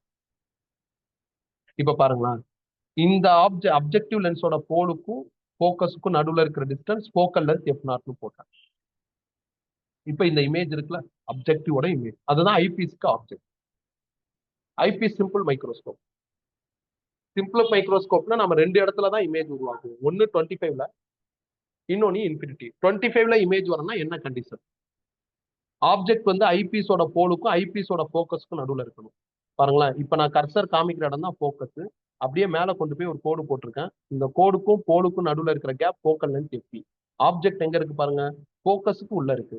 அப்போ போலுக்கும் ஃபோக்கஸ்க்கும் இடையில ஆப்ஜெக்ட் இருந்ததுன்னா இமேஜ் 25 வரும். அந்த மாதிரி டயக்ராம் போடும். நீங்க சப்போஸ் ஆப்ஜெக்டை எக்ஸாக்டா ஃபோக்கஸ்ல வச்சுட்டீங்கன்னா இமேஜ் இன்க்ளிக்கணும். தனியா இந்த லென்ஸ் மேக்னிபிகேஷன் கண்டுபிடிக்கணும், தனியா இந்த லென்ஸ் மேக்னிபிகேஷன் கண்டுபிடிக்கணும். ரெண்டு லென்ஸோட மேக்னிபிகேஷனையும் ப்ராடக்ட் பண்ணா ஓவரால் மேக்னிபிகேஷன் கிடைச்சிடும். இதுல பாத்தீங்கன்னா இந்த ஃபோக்கஸ் இருக்குல்ல, அதாவது அப்ஜெக்டிவோட ஃபோக்கஸ், ஐபீஸோட ஃபோக்கஸ், நடுவுல ஒரு கேப் தெரியும். இந்த கேப்பை நான் ஃபோக்கல் லென்த் எஃப்னு போட்டு, சாரி ஃபோக்கல் லென்த் இல்ல, டியூப் லென்த் எல்லுன்னு எழுதிக்கிறேன். முடிஞ்சிருச்சு. இப்ப அடுத்து இந்த ஆங்கிள் பீட்டான்னு இன்ட்ரோ பண்ணிருக்கேன், இதுவும் பீட்டா. இங்க இருக்கிற ட்ரையாங்கிள்ல டான் பீட்டா கண்டுபிடிக்கிறேன், இங்க இருக்கிற ட்ரையாங்கிள்லயும் டான் பீட்டா கண்டுபிடிக்கிறேன். ஏன்னா அப்ஜெக்டிவ் லென்ஸோட மேக்னிபிகேஷன் வேணும். மேக்னிபிகேஷனோட ஃபார்முலா என்ன அப்படின்னா h dash by h for objective lens, இமேஜோட ஹைட் பை ஆப்ஜெக்டோட ஹைட். நான் ரெண்டு டான் பீட்டா கண்டுபிடிச்சா எனக்கு மேக்னிபிகேஷன் L by f0. அடுத்து ஐபீஸோட மேக்னிபிகேஷன் வேணும். நீங்க 25 சென்டிமீட்டர்ல இமேஜ் எடுத்தீங்கன்னா ஐபீஸோட magnification formula 1 + d by f. இன்ஃபினிட்டில இமேஜ் எடுத்தீங்கன்னா ஐபீஸோட magnification formula 1 d by f. அதை தான் நான் இங்க எழுதியிருக்கேன். பாருங்களேன், ஐபீஸ்ல நான் நியர் பாயிண்ட் பிளான் பண்ணனா மேக்னிபிகேஷன் 1 + d by f. இதையும் ப்ராடக்ட் பண்ணா ஓவரால் கிடைச்சிரும். இல்ல ஐபீஸ்ல நான் நார்மல் ஃபோக்கஸிங் பிளான் பண்ண அப்படின்னா அப்ப magnification formula d by f. இதையும் மல்டிப்ளை பண்ணா உங்களுக்கு ஓவரால் மேக்னிபிகேஷன் கிடைச்சிரும். இவ்வளவுதான் காம்பவுண்ட் மைக்ரோஸ்கோப். தியரியில போர்டு எக்ஸாம்ல இந்த கொஸ்டின் கேட்டாங்கன்னா டயக்ராம் வரைஞ்சு இதே மாதிரி டெரைவ் பண்ணலாம். நீங்க இந்த ஃபார்முலாவுக்கும் எவிடன்ஸ் என்ன பண்ணலாம்னா சைட்ல கொடுக்கலாம். எவிடன்ஸ் உங்களுக்கு சிம்பிள் மைக்ரோஸ்கோப்ல இருக்கு. அப்ப தியரியில காம்பவுண்ட் கேட்கறாங்க, ஒரு 5 மார்க் கொஸ்டினா கேட்கறாங்க அப்படின்னா நீங்க வந்து சிம்பிள் மைக்ரோஸ்கோப்பையும் சேர்த்துதான் இருக்கு. அப்பதான் அது கம்ப்ளீட் பிக்சருக்கு வரும். மைக்ரோஸ்கோப் ரொம்ப சிம்பிள்ப்பா. சிம்பிளும் சரி, காம்பவுண்டும் சரி, ரெண்டுமே சிம்பிள். ஏன்னா ஃபார்முலாலாம் பிக்சடு, அதுல டேட்டா போட்டா ஆன்சர். இப்ப மைக்ரோஸ்கோப்ல ட்விஸ்டர்லாம் எதுவும் பண்ண முடியாது. இப்படிதான் இதை ஆப்ரேட் பண்ணும், வேற மாதிரி ஆப்ரேட் பண்ண முடியாது. இப்படிதான் கன்ஸ்ட்ரக்ட் பண்ணிருப்பாங்க. அப்ப இதுக்கு இதுதான் பாசிபிள், இதுதான் பாசிபிள்னா அது பிக்சர்னு அர்த்தம். அப்ப ஈஸியா இருக்கும். ஸோ இப்ப அதான் பார்க்க போறோம். இப்ப என்ன அப்படின்னா நேரா நான் காம்பவுண்ட் மைக்ரோஸ்கோப்ல ப்ராப்ளம் போறேன். ஸோ இதே நோட்ஸ்ல second problem. A microscope has an objective and eyepiece of focal length 5 cm and 50 cm respectively. f0 5, fe வந்து 50. Tube length L 30 cm கொடுத்துட்டாங்க. Find the magnification of the microscope in the one near point focusing normal focus. Compound microscopeல பாருங்களேன், near point focusingக்கு இதான் formula L by f0 plus L by f0 into 1 plus d by f. Normal ஃபோக்கஸிங்க்கு இதான் formula L by f0 into d by f. அப்ப அந்த ஃபார்முலாவை அப்படியே பயன்படுத்தினா answer வரும். நியர் பாயிண்ட் பாருங்க, L by f0 into 1 plus d by f. L வந்து டியூப் லென்த் 30ன்னு சொல்லிட்டாங்க, f0 5 சென்டிமீட்டர்ட்டாங்க, 1 ரீடைன், d 25 சென்டிமீட்டர் கொடுத்தா ஓகே, கொடுக்கலனாலும் 25 எடுத்துக்கலாம். f வந்து 15 கொடுத்துருக்காங்க. சால்வ் பண்ணா எனக்கு ஆன்சர். அடுத்து நார்மல் ஃபோக்கஸிங். நார்மல் ஃபோக்கஸிங்கோட formula L by f0 into d by f. L வந்து டியூப் லென்த் 30, f0 வந்து உங்களுக்கு என்ன அப்படின்னா 5, d 25, fe வந்து 50. சால்வ் பண்ணா எனக்கு தெரியணும். Direct feeding and getting. நீங்க JEE 2020 2023 இந்த நோட்ஸ்லாம் நான் உங்களுக்கு அனுப்பிச்சிருப்பேன். அதை பார்த்தாலும் உங்களுக்கு அதான் தெரியும். டைரக்ட் ஃபீடிங் அண்ட் கெட்டிங் தான் இருக்கும். ஒன்னும் கஷ்டமாலாம் இருக்கவே இருக்காது. So second problem over. நான் இங்க இருந்து ஃபோர்த் ப்ராப்ளம் போறேன். ஃபோர்த் ப்ராப்ளமும் காம்பவுண்ட் மைக்ரோஸ்கோப் தான். A compound microscope has a magnification of 30. The focal length of eyepiece is 5 cm. Assuming the final image to be least distance of distinct vision. Find the magnification produced by objective lens. ஒரு compound மைக்ரோஸ்கோப்போட magnification கொடுத்துட்டாங்க, ஐபீஸோட focal lens கொடுத்துட்டு magnification of objective lens கேட்டிருக்காங்க.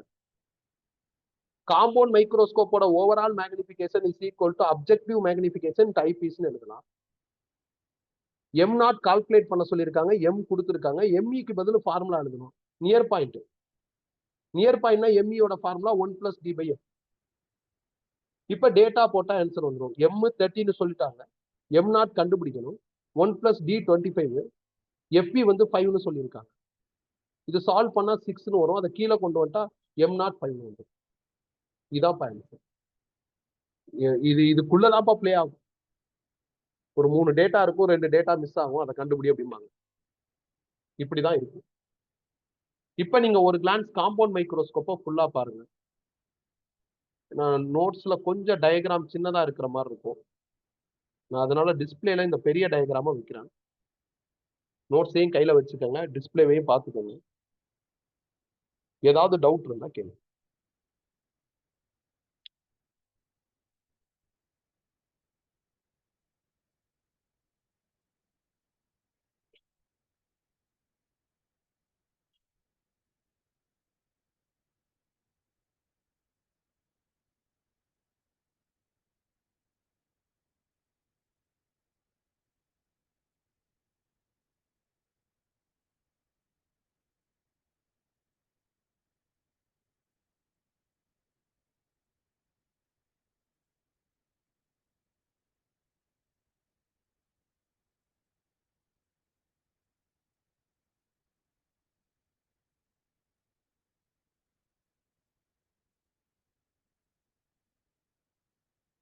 கிளியரா?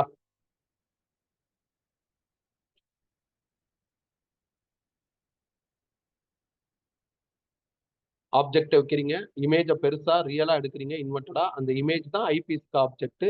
இந்த இமேஜ்ங்கிற object between P and F இருந்ததுன்னா 25ல வரும், அட் எஃப்ல இருந்தா இன்ஃபினிட்லயே வரும். ஐபீஸ் வந்து சிம்பிள் மைக்ரோஸ்கோப் மாதிரி. இதோட மேக்னிஃபிகேஷன் ஃபார்முலா டெரைவ் பண்ணும். இதோடது நம்மள்ட்ட ஆல்ரெடி டெரைவ் ஆகி இருக்கு. ரெண்டையும் ப்ராடக்ட் பண்ணா ஓவரால் மேக்னிஃபிகேஷன் கிடைச்சிடும். டயக்ராம் தான் இங்க இம்பார்ட்டன்ட். இந்த டைட்டில் வந்தாவே டயக்ராம் மைண்ட்ல வரணும். நீங்க முதலே நீங்க வரைகிற மாதிரி சுச்சுவேஷன் வரப்ப வரைகிறப்ப 2 லென்ஸையும் வரைஞ்சிடாதீங்க. ஃபர்ஸ்ட் அப்ஜெக்டிவ் மட்டும் வரைஞ்சி எல்லாத்தையும் ரெடி பண்ணிட்டு அதுக்கப்புறம் ஐபீஸ் வரையும். ரெண்டையுமே வரைஞ்சிட்டா உனக்கு கஷ்டமா இருக்கும். ஸோ ஃபர்ஸ்ட் அப்ஜெக்டிவ் வச்சு இதெல்லாம் கண்டுபிடிச்சு எதெல்லாம் மார்க் பண்ண முடியுமோ மார்க் பண்ணிடுங்க. அப்புறம் இந்த ரே எக்ஸ்டெண்ட் பண்ணுங்க. இது நீங்களா வரைகிறது தான். இதெல்லாம் அக்யூரேட்டா வரையணும் அவசியம் இல்லை. இந்த சைடு வர்றப்ப நீங்களா வரையலாம். ஸோ இது மாதிரி தனித்தனியா பிரிச்சு வரைஞ்சிக்கணும். நீ கரெக்டா வரைஞ்சா எதையும் மிஸ் பண்ணாம எழுதிடுவார். நீ தப்பா வரைஞ்சா டேட்டாலாம் உங்களுக்கு என்ன ஆகும்னா நிறைய மிஸ் ஆகும். ஃபைனல் இமேஜ் இங்க இருக்கு. முடிச்சாச்சு. பாருங்க, டவுட் இருந்தா கேளுங்க.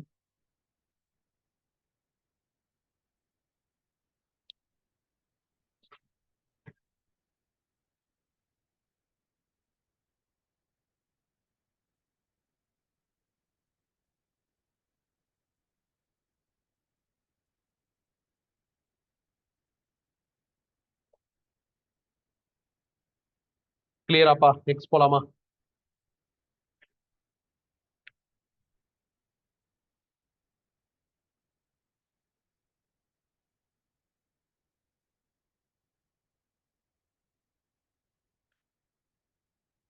செக் பண்ணிக்கோங்க.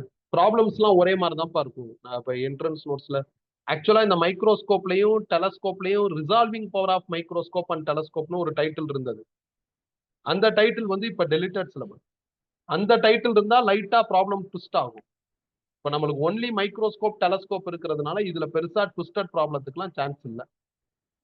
இது இப்படிதான், இந்த மாதிரிதான் டேட்டா இருக்கும், இப்படிதான் ஆன்சர் எடுக்கணும். என்ன அடிப்படையா பசங்க எல்லாருக்கும், ஸ்டூடெண்ட்ஸ் எல்லாருக்கும் என்ன ஆகுதுன்னா, ஆப்டிக்ஸ்னா ஒரு பயம், கன்ஃபியூஸ் ஆயிடுச்சு, இல்ல தப்பா வந்துருச்சு, இல்ல யோசிக்க தெரியாம, இல்ல யோசிக்காம போறப்ப இந்த மாதிரி மைக்ரோஸ்கோப் டெலஸ்கோப்லாம் கஷ்டமான டைட்டிலா ஃபீல் ஆகுது. சரி, இப்ப நான் டெலஸ்கோப் போயிடுறேன்.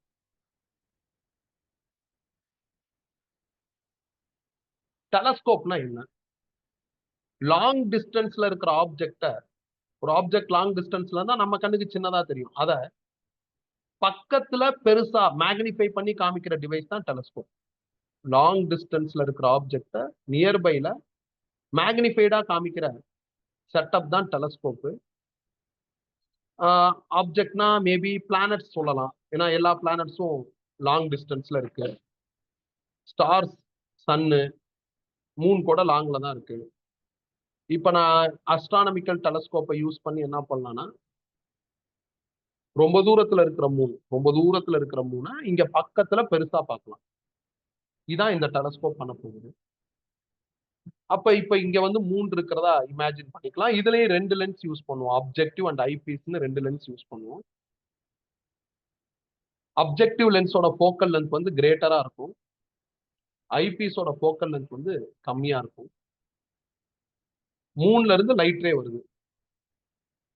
3ல இருந்து அப்ஜெக்டிவ் லென்ஸுக்கு லைட் ரே வரணும். அந்த அளவுக்கு அப்ஜெக்டிவ் லென்ஸோட ஃபோக்கல் லென்த் பெருசா இருக்கணும். இந்த இந்த இந்த இந்த இந்த சைஸ் இருக்குல்ல, இப்ப நான் காமிக்கிறால, கர்சர் காமிக்கிறால, அது அப்ரச்சர்னு சொல்லுவாங்க. லென்ஸோட ஓட்டைன்னு அர்த்தம், லென்ஸோட ஹோல்னு அர்த்தம். அது ரொம்ப பெருசா இருந்தாதான் இந்த light ray from moon or from other planets உள்ள போகும். ரொம்ப லாங் டிஸ்டன்ஸ்ல இருந்து உங்களுக்கு லைட் ரே வரதுனால லைட் ரே ஃப்ரம் இன்ஃபினிட்டின்னு அர்த்தம். அப்ப இமேஜ் வந்து உங்களுக்கு ஃபோக்கஸ்ல வரும். பாருங்க, இமேஜ் வந்து ஹெச்னு போட்டிருப்பேன். இந்த ஹெச் எங்க வருது பாருங்களா, அப்ஜெக்டிவோட ஃபோக்கஸ்ல வரும். பாருங்க, நேரா போய் செக் பண்ணா உங்களுக்கு இந்த டிஸ்டன்ஸ் f0 இருக்கும். அப்ஜெக்டிவோட ஃபோக்கஸ்ல வரும். மீன்வைல் இந்த இமேஜ் தான் ஐபீஸுக்கு ஆப்ஜெக்ட். ஐபீஸுக்கான இந்த ஆப்ஜெக்ட் எங்க இருக்கணும்னா ஐபீஸோட ஃபோக்கஸ்ல இருக்கணும். பாருங்க, ஐபீஸோட போலுக்கும் ஆப்ஜெக்ட் ஹெச்சுக்கும் நடுவுல இருக்கிற டிஸ்டன்ஸ் பாருங்களா, ஃபோக்கல் லென்த் எப்படி. அப்ப 2 விஷயம் இதுல நடக்கணும். ஒன்னு, இன்ஃபினிட்டில இருக்கிற ஆப்ஜெக்ட் உங்களுக்கு ஃபோக்கஸ் ஆஃப் அப்ஜெக்டிவ்ல வரணும். that to be image of objective. இந்த image will behave as object of eyepiece. அடுத்த லென்ஸுக்கு ஆப்ஜெக்டா பிஹேவ் பண்ணும். இப்ப இது ஆப்ஜெக்டா பாக்குறப்ப எங்க இருக்கணும்னா ஐபீஸோட ஃபோக்கஸ்ல இருக்கணும். அப்ப உங்களுக்கு இமேஜ் எங்க கிடைக்கும் அப்படின்னா அகைன் இன்ஃபினிட்டில கிடைக்கும். நாம கண்ணை இங்க வச்சு கீழே பார்க்கலாம். மேல இங்க இருக்கிற மூன், இப்ப நான் இந்த இடத்துல மூன் இருக்குன்னு சொல்றேன், ரொம்ப தூரத்துல இருக்கு, சின்னதா இருக்கு. அதை இப்ப இந்த இடத்துல பெருசா பார்க்கலாம். இதான்ப்பா அஸ்ட்ரானமிக்கல் டெலஸ்கோப். ரொம்ப பாப்புலரான டெலஸ்கோப். டெலஸ்கோப் கேட்டாங்கன்னா நீ இந்த டயக்ராம் கிளியரா போட்டு இப்ப நான் சொன்ன எக்ஸ்பிளனேஷன் நீ கொடுத்தா போதும். கொடுத்துட்டு 2 ஃபார்முலா எழுதணும். ஒன்னு என்ன அப்படின்னா f0 plus fp is equal to tube length L. அது ஒரு ஃபார்முலா. இன்னொன்னு என்ன அப்படின்னா மேக்னிபிகேஷன் f0 by fp. அவ்வளவுதான். இந்த 2 ஃபார்முலாவை நீ எழுதுனா போதும். ஒன்னு tube length L f0 plus fp, இன்னொன்னு மேக்னிபிகேஷன் f0 by fp. இந்த மேக்னிபிகேஷனை நீ கொஞ்சம் டெவலப் பண்றதுனால பண்ணலாம். மேக்னிபிகேஷனோட formula angle beta subtended at eye by the final image, angle alpha which is the object subtend at the lens or the eye அப்படின்னு சொல்லி மேக்னிபிகேஷனுக்கு ஒரு ஃபார்முலா எழுதி பீட்டா அண்ட் ஆல்பாவை வச்சு கூட ஃபைனல் ரிசல்ட் ஒரு மாதிரி நான் இப்ப டெரைவ் பண்ணிருக்கிற மாதிரி போலாம், இல்ல ஸ்ட்ரைட்டா கூட எழுதலாம், ஒன்றும் தப்பு இல்லை. ஏன்னா நிறைய புக்ல ஸ்ட்ரைட்டா தான் கொடுத்துருப்பாங்க, டெரைவ் பண்ணிருக்க மாட்டாங்க. நான் தான் டெரைவ் பண்ணி காமிச்சிருக்கேன். பீட்டாங்கிற ஆங்கிள் எங்க இருக்குன்னு பாருங்க டயக்ராம்ல, ஆல்பாங்கிற ஆங்கிள் எங்க இருக்குன்னு பாருங்க, இதுதான் ஆல்பாங்கிற ஆங்கிள். அப்ப இந்த ட்ரையாங்கிளை யூஸ் பண்ணி டான் ஆல்பா கண்டுபிடிக்கும்.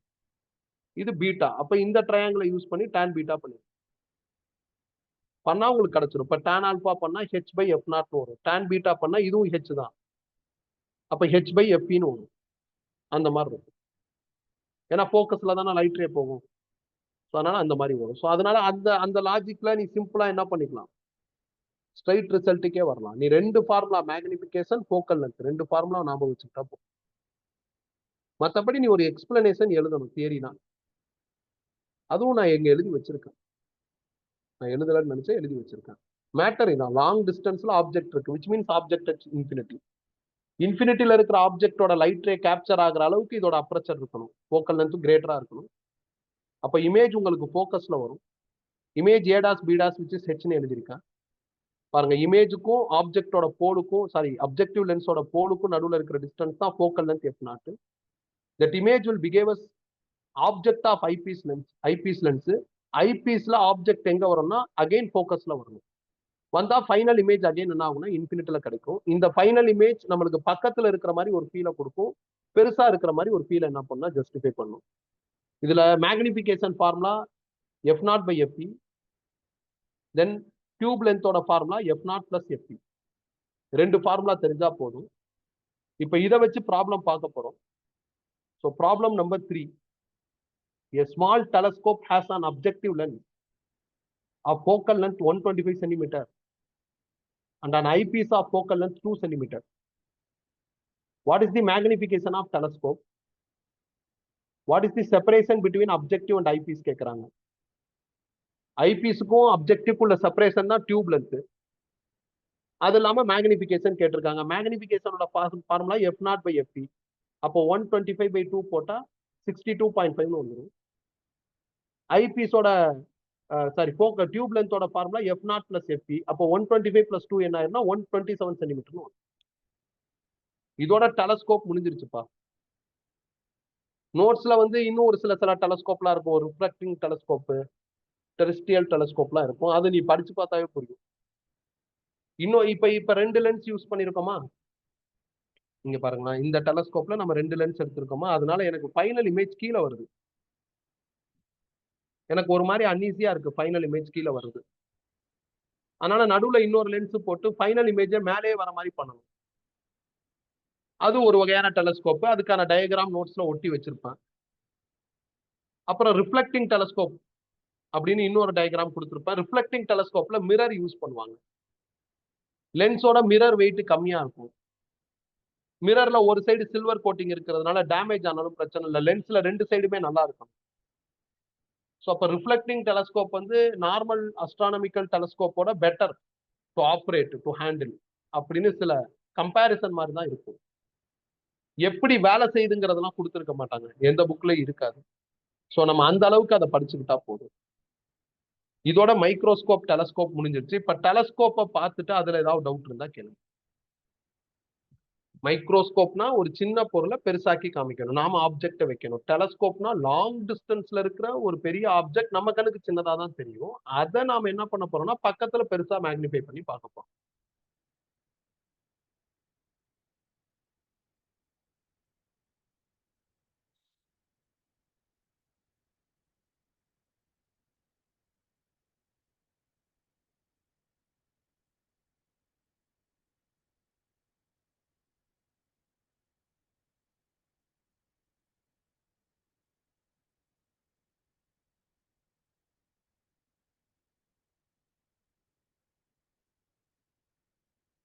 கிளியராப்பா?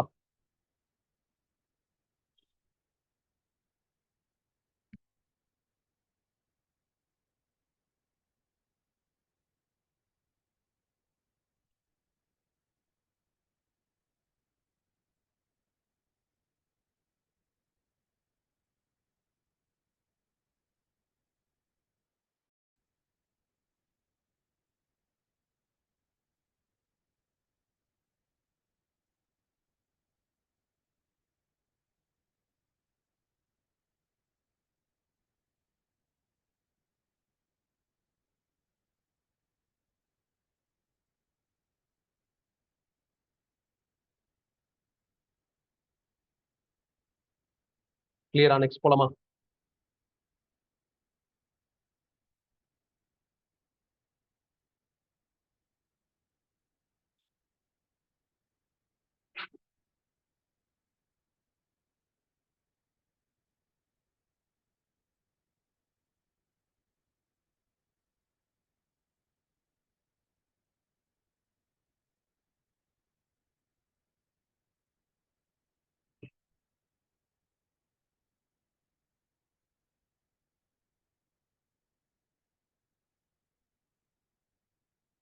அடுத்து போலாமாப்பா?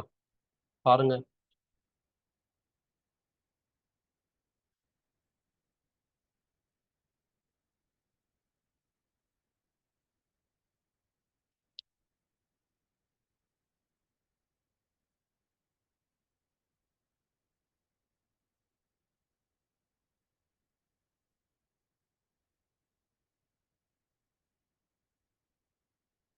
ஓகேப்பா. இப்ப அடுத்து ஒரு சின்ன டைட்டில், லேட்டரல் ஷிஃப்ட் இல்ல லேட்டரல் டிஸ்பிளேஸ்மென்ட் சொல்லுவாங்க.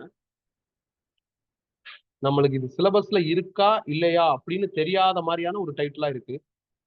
நம்ம படிச்சிடலாம், ஈஸி தான். ரிஃப்ராக்ஷன் அப்படிங்கிற கான்செப்டை பேஸ் பண்ணி தான் வருது. அப்பப்ப ரேரா எங்கேயாவது ஏதாவது ஒரு ஜேஇ எக்ஸாம்ல ப்ராப்ளம் வந்துருது. அதனால நம்ம ஒரு கிளான்ஸ் படிச்சிட்டோம்னா நல்லா இருக்கும். லேட்டரல் ஷிஃப்ட் இல்லைன்னா லேட்டரல் டிஸ்பிளேஸ்மெண்ட் சொல்லலாம். ஒரு கிளாஸ் ஸ்லாப் எடுத்துக்கிறேன்.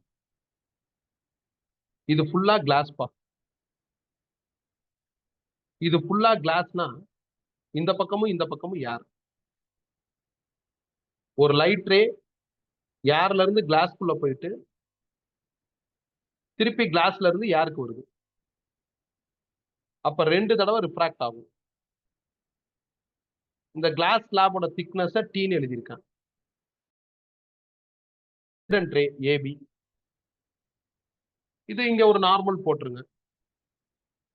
நார்மலோட இன்சிடென்ட் ரே கிரியேட் பண்ற ஆங்கிள் வந்து ஆங்கிள் ஆஃப் இன்சிடென்ட் ஐ. இது ரிஃப்ராக்டட் ரே பிசி. அது நார்மலோட கிரியேட் பண்ற angle angle of refraction R. திருப்பி என்ன ஆகுதுன்னா சிங்கிற பாயிண்ட்ல லைட் கிளாஸ்ல இருந்து ஏர் போகுது. அப்ப அகைன் ரிஃப்ராக்ட் ஆகும். எப்பெல்லாம் ரிஃப்ராக்ஷன் வருதோ அப்பெல்லாம் நார்மல் போட்டுறணும். அப்ப நான் இந்த இடத்துல இன்னொரு நார்மல் போட்டேன் பாருங்க, அது N2. மேக்ஸ் படி ஆல்டர்னேட் ஆங்கிள்ஸ் ஆர் ஈக்குவல். அப்ப இது ஆர்னா இதுவும் ஆர். அண்ட் ஆல்சோ இப்ப லைட் ரே என்ன ஆகுதுன்னா ரிஃப்ராக்ட் ஆகுது. ரிஃப்ராக்ட் ஆகிற லைட் ரே நார்மலோட கிரியேட் பண்ற ஆங்கிள் ஆங்கிள் ஆஃப் ரிஃப்ராக்ஷன் வரணும். டெஃபினட்டா அது இந்த ஐக்கு ஈக்குவலா தான் இருக்கும். திருப்பி இன்னொரு தடவை டயக்ராம் சொல்றேன், கவனமா பாருங்க. இது கிளாஸ் ஸ்லாப். வெளியெல்லாம் ஏர் இருக்கு. இது ஸ்லாபோட திக்னஸ் டி. ஒரு லைட் ரே ஏபி இந்த பாயிண்ட்ல படுது. அப்ப ஏர்ல இருந்து கிளாஸ் போறதுனால ரிஃப்ராக்ட் ஆகும். அப்ப ஆங்கிள் ஆஃப் இன்சிடென்ட் ஐயும் ஆங்கிள் ஆஃப் ரிஃப்ராக்ஷன் ஆரும் மார்க் பண்ணணும். அது மார்க் பண்ணா நீங்க நார்மல் போடணும். நான் நார்மல் போட்டேன். கீழே வரை இழுத்து விட்டுருங்க. அடுத்து கிளாஸ்க்குள்ள டிராவல் ஆகிற லைட் ரே திருப்பி பாயிண்ட் சில பட்டு ஏருக்கு போகுது. அப்ப அகைன் ரிஃப்ராக்ட் ஆகும். அப்ப திருப்பி ஆங்கிள் ஆஃப் இன்சிடென்ட்டும் ஆங்கிள் ஆஃப் ரிஃப்ராக்ஷனும் வேணும். அப்ப திருப்பி நார்மல் போட்டேன். அப்ப எனக்கு இந்த இடத்துல ஆங்கிள் ஆர் கிடைச்சிடும். ஏன்னா இது ஆர்னா இது ஆர். டெஃபினட்டா இது என்ன ஆங்கிளோ அதே ஆங்கிள் தான் லைட் வெளியே போகும். இப்ப இந்த கிளாஸ் ஸ்லாப் மட்டும் இல்லைன்னு வச்சுக்கோங்களேன், லைட் இப்படி நேரா போயிருக்கும். அதை தான் நான் இந்த டேஷ் லைன் போட்டு காமிக்கிறேன். கிளாஸ் ஸ்லாப் இல்லைன்னா இப்படிதான் போயிருக்கும். கரெக்ட் தானே? கிளாஸ் ஸ்லாப் இருக்கிறதுனால என்ன ஆகுதுன்னா 2 தடவை ரிஃப்ராக்ட் ஆகி லைட் இப்படி டிராவல் ஆகுது.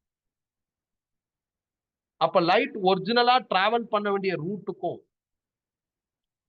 கிளாஸ்னால 2 தடவை டிராவல் ஆகுற 2 தடவை ரிஃப்ராக்ட் ஆகி டிராவல் பண்ற இந்த ரூட்டுக்கும் நடுவுல ஒரு கேப் தெரியுதுல, இதுதான் லேட்டரல் ஷிஃப்ட் இல்லைன்னா லேட்டரல் டிஸ்பிளேஸ்மென்ட் சொல்றோம்.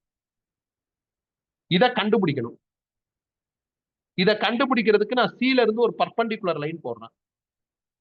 அது இந்த இடத்துல ஈங்கிற பாயிண்ட்ல மீட் பண்ணுது. இந்த ஆங்கிள் ஐனா இதுவும் ஐ. அந்த ஐல இருந்து இந்த ஆரை மைனஸ் பண்ணா இந்த கேப் ஐ மைனஸ் ஆர் கிடைச்சிடும். இந்த பாயிண்டை எஃப்னு டினோட் பண்ணிருக்காங்க. இப்ப எனக்கு இந்த இடத்துல ஒரு ட்ரையாங்கிள் தெரியுது. என்ன ட்ரையாங்கிள்னா பிஇசி. இந்த மாதிரி ஒரு ட்ரையாங்கிள் தெரியுது. இந்த ட்ரையாங்கிள்ல நான் sine of I minus R கண்டுபிடிக்க போறேன். சைன் தீட்டாவோட formula opposite side C E by hypotenuse B C. அதை எழுதிட்டேன் பாருங்க. ட்ரையாங்கிள் பிசிஇல sine of I minus R கண்டுபிடிக்கிற சைன் தீட்டாவோட formula opposite side C E. C வந்து எல்லுக்கு ஈக்குவல் பை ஹைபாட்னஸ் பிசி போட்டேன். ஃப்ரம் திஸ் பிசி கண்டுபிடிச்சிட்டேன். L divided by sine of I minus R. முடிச்சாச்சு. அடுத்து என்ன? அடுத்து நான் என்ன பண்றேன் அப்படின்னா இந்த ட்ரையாங்கிள் எடுக்கிறேன். எந்த ட்ரையாங்கிள்னா பிஎஃப்சி. இந்த ட்ரையாங்கிள் இருக்கு. இந்த ட்ரையாங்கிள் நான் என்ன பண்றேன் அப்படின்னா காஸ் ஆர் கண்டுபிடிக்க போறேன். காஸ் தீட்டாவோட formula adjacent side divided by hypotenuse. Adjacent side வந்து கிளாஸ் ஸ்லாபோட திக்னஸ். ஹைபாட்னஸ் என்ன அப்படின்னா பிசி. அப்ப cos R is equal to T by பிசின்னு வந்துடும். இதுல இருந்து பிசி கண்டுபிடிச்சா உங்களுக்கு என்ன ஆகும்னா டி பை காஸ் ஆர். இதுவும் பிசி இதுவும் பிசி ரெண்டையும் ஈக்குவேட் பண்றேன். அப்ப L divided by sine of I minus R is equal to T divided by cos R னு வரும். இதுல இருந்து lateral shift or lateral displacement கண்டுபிடிச்சா T into sin of phi minus R by cos R. ஐங்கிறது angle of incident, Rங்கிறது angle of refraction. இந்த பாயிண்ட்ல angle of incident, angle of refraction. இந்த பாயிண்ட்ல இருக்கிற I and R கண்டுபிடிச்சு இதுல போட்டோம்னா உங்களுக்கு lateral shift கிடைச்சிடும். ஒரு 10 நிமிஷம் வேலை தான்ப்பா. சோம்பேறித்தனம் பட்டு விட்டுட்டு போய் என்ட்ரன்ஸ் எக்ஸாம்ல கேட்டா என்ன பண்றது? அதனால படிச்சுட்டா நல்லா இருக்கும்னு தோணுச்சு, அதனால நடத்திட்டாங்க. இந்த நோட்ஸ் உங்களுக்கு இருக்காதுப்பா, இந்த நோட்ஸ் ஃபைல்ல இருக்காதுன்னு தான் நினைக்கிறேன். நான் அதனால கிளாஸ் முடிஞ்சவொடனே என்ன பண்றேன்னா இதுக்கான பிடிஎஃப் அனுப்பிச்சு விடுறேன். Optics extra notes with updated டயக்ராம்னு ஒரு பிடிஎஃப் வரும், அதை அனுப்பிச்சு விடுறேன், நீங்க பிரிண்ட் எடுத்துக்கோங்க. இப்ப நெக்ஸ்ட் என்ன, இதுல ப்ராப்ளம் பார்க்க வேண்டியதான். சோ இதுல first problem, the thickness of a glass slab is 0.25 metre. It has refractive index of 1.5. A ray of light is incident on the surface of the slab at an angle 60 degree. Find the lateral displacement of the light when it emerges from the other side of the glass slab. Lateral displacement la problem கேக்குறதுன்னு முடிவாயிருச்சுனா இந்த வார்த்தை வந்துதானே ஆகணும். அதனால இந்த வேர்டை வச்சே நாம recognise பண்ணிடலாம். Okay, lateral டிஸ்பிளேஸ்மெண்ட்ல தான் கேட்டிருக்காங்க அப்படின்னு ஈஸியா ரெகக்னைஸ் பண்ணிடலாம். இப்போ ஒரு கிளாஸ் ஸ்லாப், அதோட திக்னஸ் கொடுத்துட்டாங்க. அப்ப அது ஸ்மால் டி. நம்ம டயக்ராம் படி பாருங்க, கிளாஸ் ஸ்லாபோட திக்னஸ் வந்து small D. Angle of incident I கொடுத்துருக்காங்க 60 டிகிரி. நீங்க லேட்டரல் ஷிஃப்ட் கண்டுபிடிக்கணும், ஐயும் வேணும் ஆரும் வேணும். அப்ப ஆர் கண்டுபிடிக்கணும். அதை எப்படி கண்டுபிடிக்கிறது? ஸ்னெல்ஸ்ல அப்ளை பண்ணி கண்டுபிடிச்சிடலாம். அப்ப நீங்க இந்த பாயிண்ட்ல ஸ்னெல்ஸ்ல அப்ளை பண்ணா mu is equal to sin I by sin R. நீங்க இந்த டயக்ராம் படி பாருங்களேன், இந்த பாயிண்ட்ல லைட் எங்க இருந்து எங்க போகுதுன்னா ஏர்ல இருந்து கிளாஸ்க்கு போகுது. அப்ப நான் ஸ்னெல்ஸ்ல ஃபார்முலா எழுதி அதை அப்படியே சூப்பரா அப்டேட் பண்ண போறேன். So mu is equal to sin I by sin R, ஏர்ல இருந்து கிளாஸ்க்கு போகுது. அப்ப இதை அப்டேட் பண்ணா மியூ ஜி பை மியூ ஏன்னு வரும். Is equal to sin I by sin R. Mu ஏவோட வேல்யூ 1. அப்ப மியூ ஜிஎம் மியூன்னு எழுதிக்கிறேன். Is equal to sin I by sin R. இதுல இருந்து sin R கண்டுபிடிச்சா sin I by மியூன்னு வரும். sin I 60 டிகிரின்னு கொடுத்துட்டாங்க. மியூ 1.5. சால்வ் பண்ணா sin R 0.58 வருது. இதுல இருந்து R கண்டுபிடிச்சா sin இன்வர்ஸ் ஆஃப் 0.58 35.25 டிகிரின்னு வரும். இது லாக் புக் வச்சு நீ பண்ற மாதிரி வரும். பட் என்ட்ரன்ஸ் எக்ஸாம்ல இந்த மாதிரி பிரச்சனைக்குரிய நம்பர்லாம் வராது, கம்ஃபர்டபுளா கேன்சல் ஆகுற நம்பர் தான் வரும். இது அப்படியே நம்ம லேட்டரல் ஷிஃப்ட் ஃபார்முலால போட்டா போதும், T into sin of I minus R by cos R அப்படியே போட்டா ஆன்சர். அவ்வளவுதான்ப்பா, ஃபர்ஸ்ட் ப்ராப்ளம் வரும். ஆக்சுவலா இதை நான் நடத்தாம தான் இருந்தேன், 2-3 வருஷமா நடத்தாம தான் இருந்தேன். லாஸ்ட் இயர் ஒரு பையன் டவுட் கேட்டான், லேட்டரல் ஷிஃப்ட்ல எனக்கு ஒரு கொஸ்டினுக்கு ஆன்சர் வரல அப்படின்னா. அது என்னன்னே தெரியல. நான் லாஸ்ட் இயர்ல இருந்து சேர்த்துட்டேன். நீங்க படிச்சிருங்க, அவ்வளவுதான், அதான் நல்லது. ஏன்னா எப்ப எப்படி கொஸ்டின் பிசிக்ஸ்ல வரும்னு சொல்ல முடியாது. ஒரு 10% எல்லா லெசன்லயும் நம்ம எக்ஸ்ட்ரா தான் படிக்கிறோம். அதே மாதிரி இதுவும் ஒரு எக்ஸ்ட்ரா டைட்டிலா வச்சு படிச்சிருங்க. செகண்ட் ப்ராப்ளம் இது, a ray of light is incident at an angle of incidence 60 degree on a glass slab of refractive index √3. After refraction, the light ray emerges out from other parallel faces and lateral shift between incident ray and emergent ray 4/√3 centimeter. The thickness of the glass slab is அப்படின்னு கேட்டிருக்காங்க. Lateral ஷிஃப்ட்ல problem கேட்கறதா இருந்தா lateral ஷிஃப்ட்ங்கிற வார்த்தையை கொடுத்தானே ஆகணும். கொடுத்துட்டாங்க பாருங்க, அதோட வேல்யூ கொடுத்துட்டாங்க. லேட்டரல் ஷிஃப்ட் கொடுத்துட்டு திக்னஸ் கேட்கறாங்க. லேட்டரல் ஷிஃப்டோட ஃபார்முலா என்ன? இதான் formula, T into sin of I minus R by cos R. L இருக்கு, I இருக்கு, R தெரிஞ்சா போதும். அப்ப ஸ்னெல்ஸ்ல அப்ளை பண்ணுங்க. டெஃபினட்டா யார் வந்துருச்சுன்னா ஸ்னெல்ஸ்ல நீ டைரக்டாவே எடுக்கலாம், ரொம்ப ப்ரொஃபஷனலா எடுக்கணும்னு அவசியம் இல்லை. லைக் நான் இந்த மாதிரி ப்ரொஃபஷனலா எடுத்திருப்பேன் இந்த ப்ராப்ளத்துல. ப்ரீவியஸ் ப்ராப்ளம் இப்ப காமிக்கிறேன். ப்ரொஃபஷனலா அப்ரோச் பண்ணி சிம்பிளிஃபை பண்ணி அந்த ஒரிஜினல் வெர்ஷனுக்கே வந்துடும். அதனால நீங்க இங்க இருந்தே ஆரம்பிக்கலாம். யார் இருந்தா, யார் ஓடி மீடியமா இருந்தா ஸ்னெல்ஸ்ல டைரக்டா ஹேண்டில் பண்ணலாம். இந்த அப்டேட்லாம் தேவைப்படாது. அப்போ mu is equal to sin I by sin R. sin R கண்டுபிடிச்சா sin I by மியூன்னு வரும். I 60 டிகிரி, அப்ப sin 60 by √3 போட்டா sin 60 ஓட வேல்யூ √3/2 by √3னா கேன்சல் ஆகி மியூ வந்து √3ன்னு கொஸ்டின்ல கொடுத்துருக்காங்க. 1/2ன்னு வரும். அப்ப R வந்து 30 டிகிரி. இப்ப இதுல கொண்டு போய் போடுங்க. டி கண்டுபிடிச்சா ஆகும் என்ன ஆகும்? L into cos R by sine of I minus R. L 4√3 cos R 30 கண்டுபிடிச்சாச்சு. Sine of I60 R30. Simplify பண்ண ஆன்சர் வரும். எல் நான் சென்டிமீட்டர்ல போட்டேன்னா திக்னஸும் சென்டிமீட்டர்ல வரும். நீ எல்ல மீட்டர் கன்வெர்ட் பண்ணிட்டேன்னா திக்னஸும் மீட்டர்ல வரும். இதான்ப்பா லேட்டரல் ஷிஃப்ட். முடிச்சாச்சுப்பா. இதுல ஏதாவது டவுட் இருந்தா கேட்கலாம்ப்பா. நான் இப்ப இந்த டயக்ராமா உனக்கு டிஸ்பிளே பண்றேன். பாருங்க, டவுட் இருந்தா கேளுங்க. ஏன்னா இந்த நோட்ஸ் நான் அனுப்பல.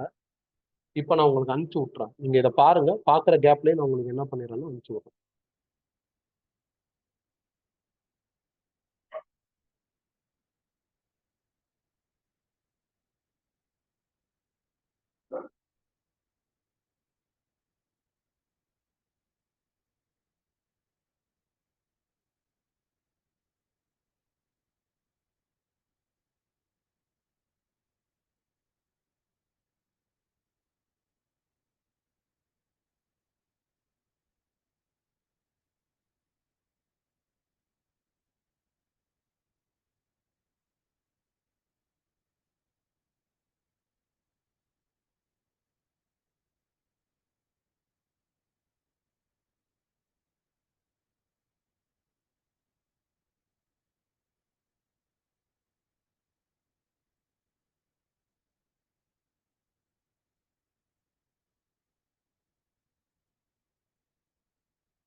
ஃபைல்ல அந்த நோட்ஸ் இருக்கான்னு செக் பண்ணுங்கப்பா. ரிப்பீட்டர் ஸ்டூடெண்ட்ஸ் அந்த நோட்ஸ் இருக்குன்னு தான் போட்டிருக்காங்க. நீங்க பாருங்க, உங்களுக்கு அந்த நோட்ஸ் இருக்கான்னு பாருங்க. அதுல டோட்டல் இன்டர்னல் ரிஃப்ளெக்ஷனோட சில இதெல்லாம் சேர்த்திருப்பேன். மிரேஜ், லூமிங் அதெல்லாம் இருக்கும். அது இன்னொரு கிளாஸ் நடத்துவோம். அதுவும் ஒரு எக்ஸ்ட்ரா டைட்டில் தான். அது இன்னொரு கிளாஸ் நடத்துவோம்.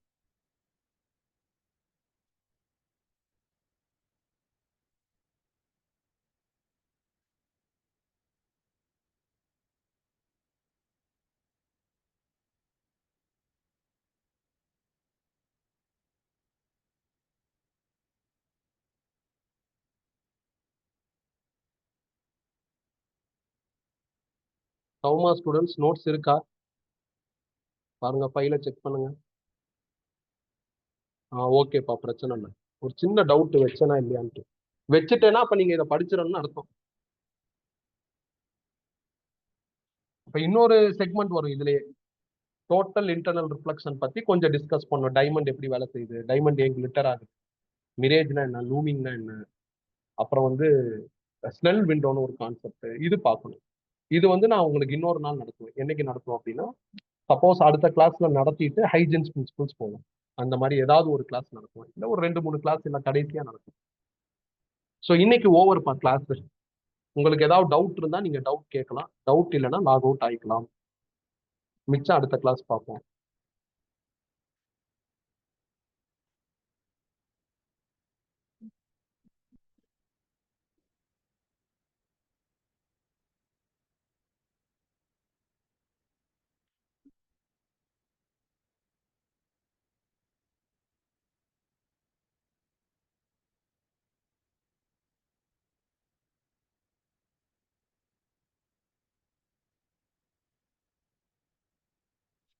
டவுட்